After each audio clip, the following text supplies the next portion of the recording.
30 question. కింది ఏ నది గండికోట గార్జును ఏర్పరుస్తుంది? ఒకటి పెన్నా నది. ఓకేనా. గండికోట గార్జ్ అనేటువంటిది హిస్టారికల్గా ఇంపార్టెంట్. పెన్నా నది ఏర్పరుస్తుంది. ఎక్కడ ఉందంటే కడప డిస్టిక్ ఆంధ్రప్రదేశ్లో ఉంది.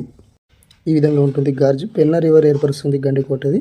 కళ్యాణి చాళుక్యులకు, పెమ్మసాని నాయకులకు, గోల్కొండ సుల్తానేట్లకు ఇదేంటి ఒక సెంటర్ ఆఫ్ పవర్ అన్నట్టు, పాలనకు ప్రధాన కేంద్రంగా ఉన్నది. హిస్టారికల్గా మంచి ప్రాంతం మీద. అందుకోసమే మనకి ఈ విధంగా క్వశ్చన్ ఇవ్వడం జరిగింది గండికోట గార్జ్ గురించి. 31 క్వశ్చన్. కింది వాటిలో భిన్నమైన నదిని గుర్తించండి. 4. ఓకేనా. క్షిప్రా నది.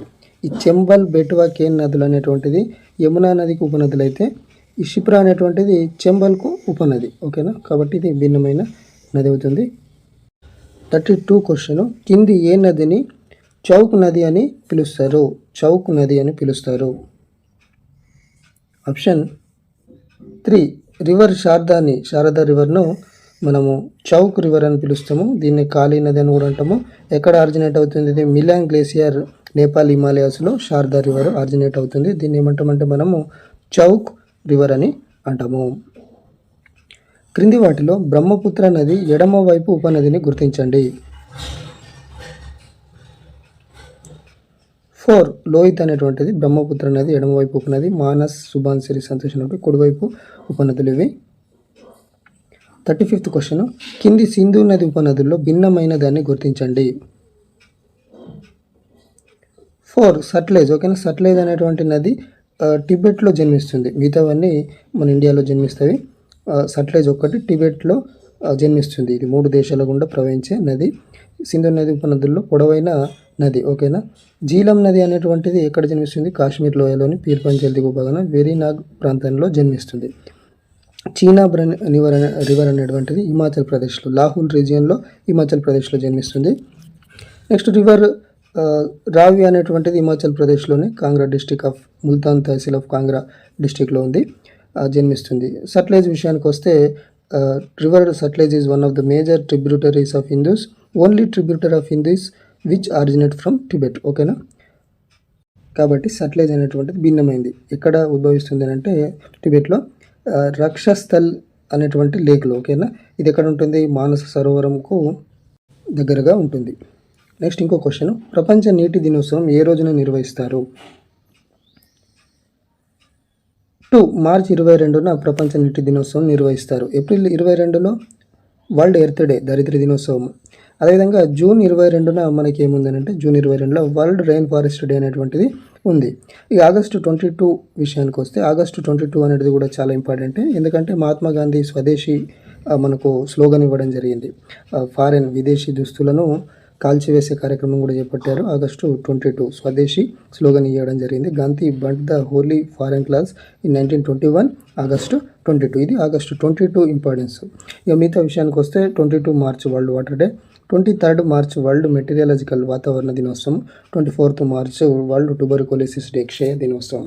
ఏప్రిల్ 22 అనేటువంటిది ప్రపంచ దరిద్ర దినోత్సవం, వరల్డ్ ఎర్త్ డే. ఓకేనా. ఫస్ట్ వరల్డ్ ఎర్త్ డే ఎప్పటి నుంచి చేసినామనంటే 1970 ఏప్రిల్ 22 నుంచి చేయడం జరిగింది. ఇంకో క్వశ్చన్. దక్షిణ భారతదేశంలో అత్యంత పొడవైన రెండో నది ఏది? ఆప్షన్ 3 కృష్ణా నది. ఓకేనా. దక్షిణ భారతదేశంలో అత్యంత పొడవైన నది ఏంది? గోదావరి నది. 1465 కిలోమీటర్లు, దాదాపు 1465 కిలోమీటర్లు. నెక్స్ట్ కృష్ణ ఆ తర్వాత ఉంది, 1400 కిలోమీటర్లు. ఓకేనా. 1400 కిలోమీటర్లు కృష్ణ ఉంది. నెక్స్ట్ నర్మదా అనేటువంటిది 1312 కిలోమీటర్లు ఉంది. ఆ తర్వాత కావేరి అనేటువంటిది 800 నుంచి 805 కిలోమీటర్ల దూరం ప్రవహిస్తుంది. ఓకేనా. పొడవైన నది అని అంటే మనం ఏం చెప్పాలంటే గంగా నది చెప్పాలి. 2525 కిలోమీటర్లతో భారతదేశంలో అత్యంత పొడవైన నది. దక్షిణ భారతదేశంలో అత్యంత పొడవైన నది గోదావరి. దక్షిణ భారతదేశంలో రెండవ పొడవైన నది అంటే కృష్ణా నది అని చెప్పాలి. 39 క్వశ్చన్. క్రింది ఏ ప్రాంతంలో లూని నది జన్మిస్తుంది? లూని నది గురించి నిన్న కూడా చదివినాము. సాల్ట్ రివర్ అంటాము. ఇండియా సాల్ట్ రివర్ ఏదంటే లూని నది. ఓకేనా. ఆప్షన్ 1 అన్నా సాగర్లో జన్మిస్తుంది లూని నది. ఓకేనా. Luni is the river that emerges from Naga hills of అన్నా సాగర్, అజ్మీర్లో ఉన్నటువంటి అజ్మీర్ నుంచి అన్నా సాగర్లో జన్మించి ఫ్లోస్ వెస్ట్వర్డ్ అంటే పశ్చిమ దిక్కున Jodhpur, Barmer, Jalore and finally merges Gulf of Kutch. ఈ విధంగా మనకు ఈ లూని నది గురించి ఉంది. 40th క్వశ్చన్, తూర్పు కనుమల్లో జన్మించి ఉత్తరానికి ప్రవహిస్తూ ఒడిశాలోకి ప్రవహించే నది. 4 మార్చ్ఖండ్. ఉత్తరానికి ప్రవహించే నది ఇది. గంగా నది ఉపనదుల్లో హిమాలయాల్లో జన్మించిన నదిని గుర్తించండి. 3 ఓకేనా, సోన్ నది. సోన్ నది అనేటువంటిది గంగా నది ఉపనదుల్లో జన్మించని నది. మిగతావన్నీ కూడా జన్మిస్తాయి. సోన్ రివర్ ఎక్కడ జన్మిస్తుంది అని అంటే అమర్కంటక్ హిల్స్లో, ఓకేనా, గౌరేలా పాండ్రా మర్వాలి డిస్టిక్ ఆఫ్ ఛత్తీస్గఢ్లో ఇది జన్మిస్తుంది. సో మిగతా అన్నీ కూడా గండక్, కోసి అనేటువంటిది, గాగర్ అనేటువంటిది హిమాలయాల్లో జన్మిస్తుంది. సో 40 క్వశ్చన్కి అయితే తూర్పుకల్లో జన్మించే మార్చ్ఖండ్ నది, ఉత్తరానికి ప్రవహిస్తూ ఒడిశాలో ప్రవహించేటువంటి నది. ఇది గుర్తుంచుకోవాలి. భారతదేశంలో అతి పొడవైన సరస్సును గుర్తించండి. 1 ఓకేనా, వెంబనాడు సరస్సు. వెంబనాడు సరస్సు అనేటువంటిది అతి పొడవైన సరస్సు ఎక్కడ ఉంది? కేరళలో ఉంది. Vembanad lake in Kerala is the longest lake in India. అదేవిధంగా హైయెస్ట్ లేక్ అని వస్తే మనకు చోలాము లేక్ అని చెప్పాల్సి ఉంటుంది, సిక్కింలో ఉంది. ప్రపంచంలో 1000 సరస్సుల దేశం అని దేన్ని పిలుస్తారు? 1 ఫిన్లాండ్ను పిలుస్తారు, ఓకేనా, ల్యాండ్ ఆఫ్ 1000 లేక్స్ అని అంటాము, ఫిన్లాండ్. భారతదేశంలోని కింది ఉపనదుల్లో పొడవైంది ఏది? ఆప్షన్ 2 ఓకేనా, యమున. భారతదేశంలో అన్నప్పుడు మనం యమున అని చెప్పాల్సి ఉంటుంది. So Yamuna tributary of Ganges. 45th question, Srirangapatnam ఏ నది ఒడ్డున ఉంది? 2 కావేరి నది ఒడ్డున ఉంది. గంగా నది బీహార్లో ఎంత దూరం ప్రవహిస్తుంది? 3 445 కిలోమీటర్లు ప్రవహిస్తుంది గంగా నది. సో గంగా నది టోటల్ లెంత్ 2525 కిలోమీటర్లు. ఉత్తరాఖండ్లో 110 కిలోమీటర్లు ప్రవహిస్తే, ఉత్తరప్రదేశ్లో 1450 కిలోమీటర్లు, బీహార్లో 445 కిలోమీటర్లు, వెస్ట్ బెంగాల్లో 520 కిలోమీటర్లు ప్రవహిస్తుంది, ఓకేనా. సో ఈ బీహార్లో, జార్ఖండ్ విషయానికి వస్తే 40 కిలోమీటర్లు ప్రవహిస్తుంది. లోక్తక్ సరస్సు ఏ రాష్ట్రంలో ఉంది? 2 మణిపూర్ రాష్ట్రంలో ఉంది. భారతదేశం నుంచి ప్రవహించే ఉపనదుల్లో పొడవైంది ఏది? 1 సట్లెజ్ అవుతుంది. భారతదేశం నుంచి ప్రవహించే ఉపనదుల్లో పొడవైంది సట్లెజ్. భారతదేశంలో మాత్రమే ప్రవహించే నది అంటే మనం యమున అని చెప్పాలి. భారతదేశంలో ప్రవహించే ఉపనది అంటే, భారతదేశంలో మాత్రమే ప్రవహించే ఉపనది అంటే యమున చెప్పాలి. భారతదేశం నుంచి ప్రవహించే ఉపనది అంటే సట్లెజ్ అని చెప్పాలి. జల్పాయిగురి ఏ నది ఒడ్డున ఉంది?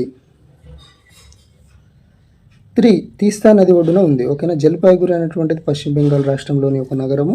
తీస్తా నది ఒడ్డున ఉంది, ఓకేనా. ఇదేంది, గంగా నది తర్వాత రెండవ అతిపెద్ద నది అయినటువంటి తీస్తా నది ఒడ్డున ఉంది. కింది వాటిలో భిన్నమైన నదిని గుర్తించండి. 3 ఓకేనా, శరావతి నది. శరావతి నది భిన్నమైన నది. నర్మదా, తపతి, సబర్మతి అనేటువంటిది, నర్మదా తపతి మధ్య భారతదేశం, సబర్మతి అనేటువంటిది మనకు రాజస్థాన్లో ఉంది, ఓకేనా. రాజస్థాన్లోని ఉదయ్పూర్లో నుంచి ఉద్భవించే నది, ఓకేనా. సో సబర్మతి రివర్ గురించి చూస్తే మనకి ఏమైంది, ఉదయ్పూర్ జిల్లాలోని ఆరావళి శ్రేణిలో ఉద్భవించి ప్రవహించే నది. శరావతి రివర్ అనేటువంటిది మాత్రము దక్షిణ భారతదేశంలో ఉద్భవిస్తుంది, కర్ణాటక రాష్ట్రంలో, కానీ ప్రసిద్ధ జోగ్ జలపాతం అనేటువంటిది ఈ నది ద్వారానే ఏర్పడ్డది, ఓకేనా. కాబట్టి భిన్నమైన నది అనేటువంటిది ఏమవుతుంది మనకు, శరావతి నది అనేటువంటిది అవుతుంది. నర్మదా నది అనేటువంటిది మధ్యప్రదేశ్లో పుడుతుంది. తపతి అనేటువంటిది కూడా మధ్యప్రదేశ్లోనే ఉంది. సబర్మతి అనేటువంటిది మనకు రాజస్థాన్లో పుడుతుంది. రాజస్థాన్, గుజరాత్లో గుండా ప్రవహిస్తుంది. నెక్స్ట్ ఇంకొక క్వశ్చన్, జాతీయ జలమార్గం 2 ఏ నదిపై ఉంది? ఆప్షన్ 2 బ్రహ్మపుత్ర నదిపై ఉంది.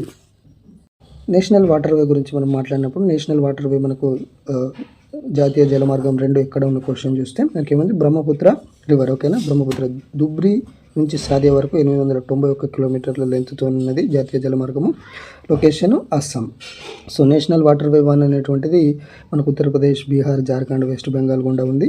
గంగా, భగీరథి, హుగ్లీ రివర్ సిస్టమ్ అంటాం, హల్దియా నుండి అలహాబాద్ వరకు. Next coming to national water 3 west coast canal, Kottapuram, Kollam, Champakara and Udyog Mandal canals, ఓకేనా. కేరళలో ఉంది national waterway 3. National waterway 4 అనేటువంటిది ఆంధ్రప్రదేశ్కి సంబంధించింది, 82 కిలోమీటర్లతోని. ఏంటంటే Muktyala to Vijayawada of river Krishna నది మార్గంలో ఉంది. 52 క్వశ్చన్, క్రింది ఏ నదిని చంద్రభాగా నది అని కూడా అంటారు? ఓకేనా. ఆప్షన్ 3 చంద్రభాగా నది అనేటువంటిది చీనాబ్ని అంటారు. ఓకేనా. పండరిపురం కూడా చంద్రభాగా నది ఒడ్డునే ఉంది, అది వేరే నది. ఓకేనా. సో చంద్రభాగా నది ఇచ్చిన ఆప్షన్ ప్రకారం చీనాబ్ను చంద్రభాగా నది అంటారు. 53 క్వశ్చన్, కింది వాటిలో నేపాల్లో సాలిగ్రామి అని పిలిచే నది ఏది? గండక్. ఓకేనా. గండక్ నదిని నేపాల్లో సాలిగ్రామి అంటారు, ఇండియాలో నారాయణి నది అంటారు. ఇది గుర్తుంచుకోవాలి మనం. 54 క్వశ్చన్, అలకనంద మందాకిని నదులు ఏ ప్రాంతం వద్ద కలుస్తాయి? 1 ఓకేనా, ఆరుద్ర అన్నట్టు గుర్తుంచుకోవాలి. రుద్రప్రయాగ. అలకనంద మందాకిని నదులు కలిసే మన ప్రాంతం ఏంది? రుద్రప్రయాగ. ఒకసారి చూస్తే భగీరథ అలకనంద కలిసే ప్రదేశాలు దేవప్రయాగ, మందాకిని అలకనంద కలిసే ప్రదేశం రుద్రప్రయాగ, పండార్ అలకనంద కలిసే ప్రదేశము కర్ణప్రయాగ అవుతుంది. గంగా యమున సరస్వతి కలిసే ప్రదేశము అలహాబాద్. 55వ క్వశ్చన్, కింది వాటిలో గోదావరి నదికి సంబంధించని నది?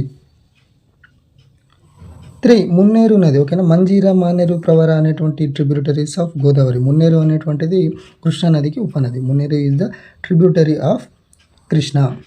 56th క్వశ్చన్, ఆది శంకరాచార్యుల జన్మస్థలం కాలడి ఏ నది ఒడ్డున ఉంది? 1 ఓకేనా, పెరియార్ నది ఒడ్డున ఉంది. కింది వాటిలో భిన్నమైన నదిని గుర్తించండి. ఆప్షన్ 4 ఓకేనా, మానస్ అనేటువంటిది భిన్నమైన నది. కోసి, గండక్, సోన్ అనేటువంటిది గంగా నది ఉపనదులు అయితే మానస్ అనేటువంటిది మనకు బ్రహ్మపుత్ర నది ఉపనది. మానస్ మెయిన్గా అస్సాంలో ప్రవహిస్తుంది. అయితే దీన్ని మానస్ అనేటువంటిది భూటాన్లో 4 మేజర్ రివర్ సిస్టంలో మానస్ అనేటువంటిది ఒకటి, భూటాన్కి సంబంధించి. భూటాన్లో డ్రాగ్మెంచు నది అని అంటారు. భూటాన్లో ఇది ఒక పెద్ద నది. భూటాన్ హిమాలయాల్లో జన్మిస్తుంది మానస్. సింద్రి ఏ నది ఒడ్డునుంది? 58th క్వశ్చన్, సింద్రి ఏ నది ఒడ్డున ఉంది? ఆప్షన్ 3 ఓకేనా, దామోదర్ నది ఒడ్డున ఉంది. సింద్రి ఎక్కడ ఉంది పట్టణము? ఓకేనా, ఇది జార్ఖండ్లో ఉంది. సింద్రి దేనికి ఫేమస్? 1951లో ఇండియాస్ ఫస్ట్ ఫర్టిలైజర్ ఫ్యాక్టరీ ఎక్కడ స్థాపించడం అనేటువంటిది సింద్రిలో స్థాపించడం. ధన్బాద్ జార్ఖండ్ డిస్టిక్లో, జార్ఖండ్లోని ధన్బాద్ డిస్టిక్లో ఉంది. సో దీనికి దామోదర్ రివర్ నుంచి ఎలక్ట్రిసిటీ అదేవిధంగా వాటర్ రెండు కూడా సప్లై అయ్యేవి. ఫ్రాన్స్లోని ప్యారిస్ ఏ నది ఒడ్డున ఉంది? 2 సీన్ నది ఒడ్డున ఉంది. ఇరాక్ రాజధాని బాగ్దాద్ ఏ నది తీరాన ఉంది? 3 టైగ్రిస్. కింది వాటిలో నదుల దుఃఖదాయని అని ఏ నదిని పిలుస్తారు? 4 బ్రహ్మపుత్ర. కింది వాటిలో కౌశికి నది అంటే ఏది? 3 కోసి నదిని. ఓకేనా, కౌశిక అనేటువంటిది సంస్కృత పదము, కోసి అనేటువంటిది మరో పేరు. కింది వాటిలో కావేరీ నదికి సంబంధించిన నది? ఆప్షన్ 4 శరావతి అనేటువంటిది కావేరీ నదికి సంబంధించిన నది. శరావతి అనేటువంటిది కర్ణాటకలోనే ప్రవహిస్తుంది, జోగ్ జలపాతం ఏర్పరుస్తుంది. భవానీ, కబిని, లక్ష్మణ తీర్థ అనేటువంటిది కావేరీ నదికి ఉపనదులు. కింది వాటిలో కేరళలో ప్రవహించని నది? 4 ఓకేనా, మాండవి నది గోవాలో ప్రవహిస్తుంది. పొన్నని, పెరియార్, ఇడుక్కి అనేటువంటి కేరళలో ప్రవహించే నదులు.